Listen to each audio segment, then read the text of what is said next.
नमस्कार दोस्तों, स्वागत है आपका वनडे एग्जाम सेंटर में। दोस्तों, आज के वीडियो में हम लोग यशपाल के पर्दा कहानी का अध्ययन करेंगे और कहानी तत्वों के आधार पर पर्दा कहानी की समीक्षा करेंगे। दोस्तों, पर्दा जो है यशपाल के द्वारा लिखी गई एक प्रमुख कहानी है और इस कहानी में यशपाल ने पर्दा को प्रतीक के रूप में प्रयोग किया है और इस प्रतीक के माध्यम से दिखावा का वर्णन किया है, झूठी शान का वर्णन किया है और झूठे प्रतिष्ठा का चित्रण यशपाल के द्वारा किया गया है। पर्दा जो है कहानी के केंद्रीय विषय झूठी प्रतिष्ठा और निम्न मध्यम वर्ग द्वारा अपनी दयनीय आर्थिक स्थिति को छिपाने के प्रयास को दर्शाता है। पर्दा यहाँ पर आबरू का प्रतीक है और इज्जत का प्रतीक है। कहानी के 6 तत्व होते हैं। इन कहानी के 6 तत्वों के आधार पर एक एक करके हम लोग कहानी की समीक्षा करेंगे। कहानी का जो पहला तत्व होता है वो है कथानक। और पर्दा कहानी का जो कथानक है वो सरल है, सुगठित है, यथार्थवादी है। इसका जो विकास हुआ है वो 3 चरण में हुआ है। 3 चरण में बांट करके हम पर्दा कहानी के कथानक को समझने का प्रयास करेंगे। सबसे पहले आरंभ है, यानी कहानी की शुरुआत है। कहानी के शुरुआत में चौधरी पीर बख्श के खानदानी रईसी का चित्रण किया गया है, उनके झूठे गौरव का वर्णन किया गया है। उसके बाद से उनकी जो वर्तमान गरीबी है उस गरीबी का परिचय दिया गया है। उनके दरवाजे पर टंगे हुए टाट के पुराने पर्दे के महत्व को बताया गया है। इतना चित्रण कहानी के आरंभ में किया गया है। उसके बाद कहानी का मध्य आता है। कहानी के मध्य में जो चौधरी पीर बख्श हैं उन पर कर्ज बढ़ता जाता है। आर्थिक तंगी के वे शिकार हो जाते हैं। घर के बर्तन बेचने पड़ जाते हैं, घर के गहने बेचने पड़ जाते हैं। पर्दे के तार तार होने की स्थिति का चित्रण कहानी के मध्य में किया गया है। इसके बाद कहानी चरमोत्कर्ष पर पहुंचती है, यानी कहानी का अंत होने वाला होता है। कहानी के अंत में जो साहूकार बबर अली खां है वो कर्ज के बदले चौधरी का फटा हुआ पर्दा खींचकर फेंक देता है। यहाँ पर जो झूठी प्रतिष्ठा हो जाती है वो टूट जाती है। ये सबसे दर्दनाक क्षण होता है।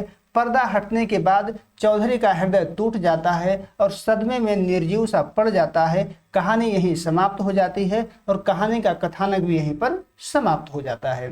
कहानी का जो अगला तत्व है वो है पात्र एवं चरित्र चित्रण। इसमें पात्रों का वर्णन करते हैं और पात्रों के चरित्र के बारे में बताते हैं कि पात्र का चरित्र कैसा है।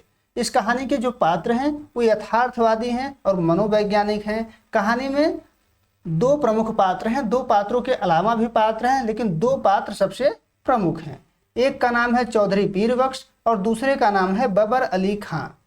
चौधरी पीर बख्श जो है कहानी का नायक है। पुराने शान की यादों में जीने वाला व्यक्ति है, अपनी झूठी प्रतिष्ठा में जीने वाला व्यक्ति है। ये झूठी प्रतिष्ठा और वर्तमान गरीबी के बीच संघर्ष करते हैं। पाठक की जो सहानुभूति होती है वो इनके साथ बनी रहती है। इनके चरित्र को हम लोग एक उदाहरण के माध्यम से समझेंगे। कहानी का कथन है, कहानी के कथन का यह उदाहरण है। पीर बख्श अपने पुराने खानदानी बड़प्पन की कल्पना में डूबे रहते थे और गरीबी को सबसे छिपाने का प्रयास करते थे। यानी पीर बख्श जो थे अपने बड़प्पन की कल्पना में डूबे रहते थे और सभी लोगों से गरीबी को छुपाने का प्रयास करते थे, जबकि वो अत्यंत गरीब हो चुके थे। दूसरा पात्र बबर अली खां है। बबर अली खां अत्यंत निर्दयी है, महाजन है, जिसको साहूकार के नाम से भी जाना जाता है और यह क्रूर यथार्थ का प्रतीक है, शोषण का प्रतीक है। इसके भी चरित्र को हम लोग एक कथन के माध्यम से समझेंगे। कथन है कि खान ने बड़ी बेतकल्लुफी से पर्दा खींचकर आंगन में फेंक दिया। जब खान पर्दे को खींच करके आंगन में फेंक देता है तो यह जो घटना है चौधरी पीर बख्श की सारी प्रतिष्ठा को क्षण भर में ध्वस्त कर देता है। आगे बढ़ते हैं। कहानी का जो अगला तत्व है वो है देश काल एवं वातावरण।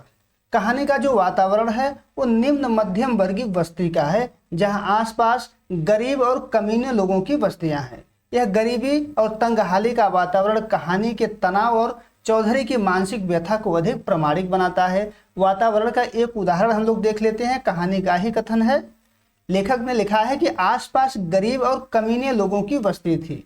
कच्ची गली के बीचों बीच गली के मुहाने पर लगे कमेटी के नल से टपकते पानी की काली धारा बहती रहती। यह जो कथन है वो चौधरी के घर के आसपास के दयनीय सामाजिक आर्थिक माहौल को चित्रित करता है। यह सीधे सीधे गरीबी और उपेक्षा के वातावरण को दर्शाता है। अब कहानी का जो अगला तत्व है वो है संवाद योजना। यानी जब पात्र आपस में बात करते हैं तो उसको संवाद के नाम से जाना जाता है। यशपाल की कहानी पर्दा की जो संवाद योजना है वो यथार्थवादी है और चरित्रानुकूल है। यानी कहानी में जो चरित्र हैं उनके चरित्रों के अनुकूल जो है संवाद योजना यहाँ पर लेखक के द्वारा लाया गया है। जो निम्न मध्य वर्ग की झूठी शान और गरीबी को उजागर करती है। संवादों में चौधरी पीर बख्श और उनके परिवार की गरीबी, लाचारी और इज्जत बनाए रखने की छटपटाहट जो होती है वो झलकती है। चौधरी पीर बख्श के जो संवाद हैं वो उनकी सफेद पोशी यानी सामाजिक प्रतिष्ठा बनाए रखने की चिंता को दर्शाते हैं। जैसे जब मोहल्ले वाले उन्हें दरी की जगह टाट का पर्दा लगाने की सलाह देते हैं तो हंस करके कहते हैं, क्या कहते हैं इसको देख लेते हैं।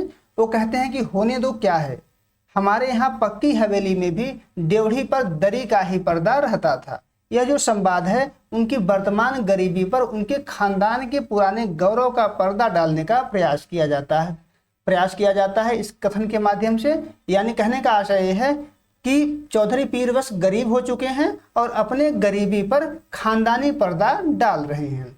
जब खान जो है बाबर अली खान पैसा लेने आता है चौधरी के यहाँ तो चौधरी भीतर छिपे होते हैं, लेकिन पर्दे की आड़ में बड़ी बीबी और खान के बीच संवाद होता है। यह जो संवाद है वो संघर्ष और त्रासदी को और गहरा कर देता है। इसको हम लोग समझने का प्रयास करेंगे।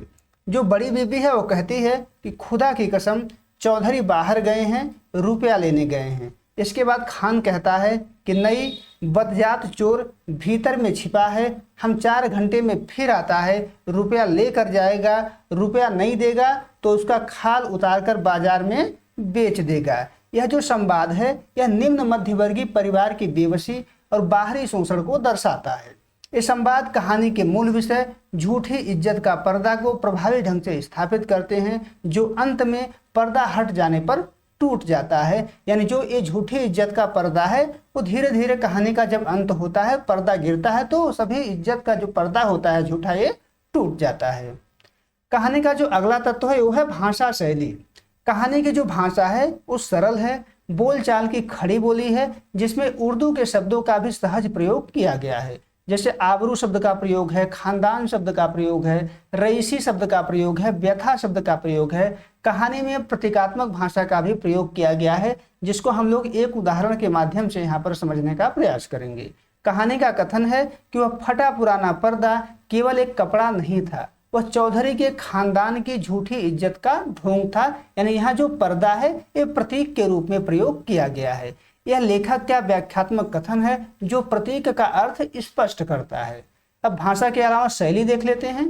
कहानी की जो शैली है वह एक यथार्थवादी शैली है, व्यंग्यात्मक शैली है। लेखक के द्वारा व्यंग्य किया गया है। लेखक ने गरीबी का मार्मिक चित्रण किया है जो कहानी को प्रभावशाली बनाता है। कहानी का अगला और अंतिम तत्व है उद्देश्य।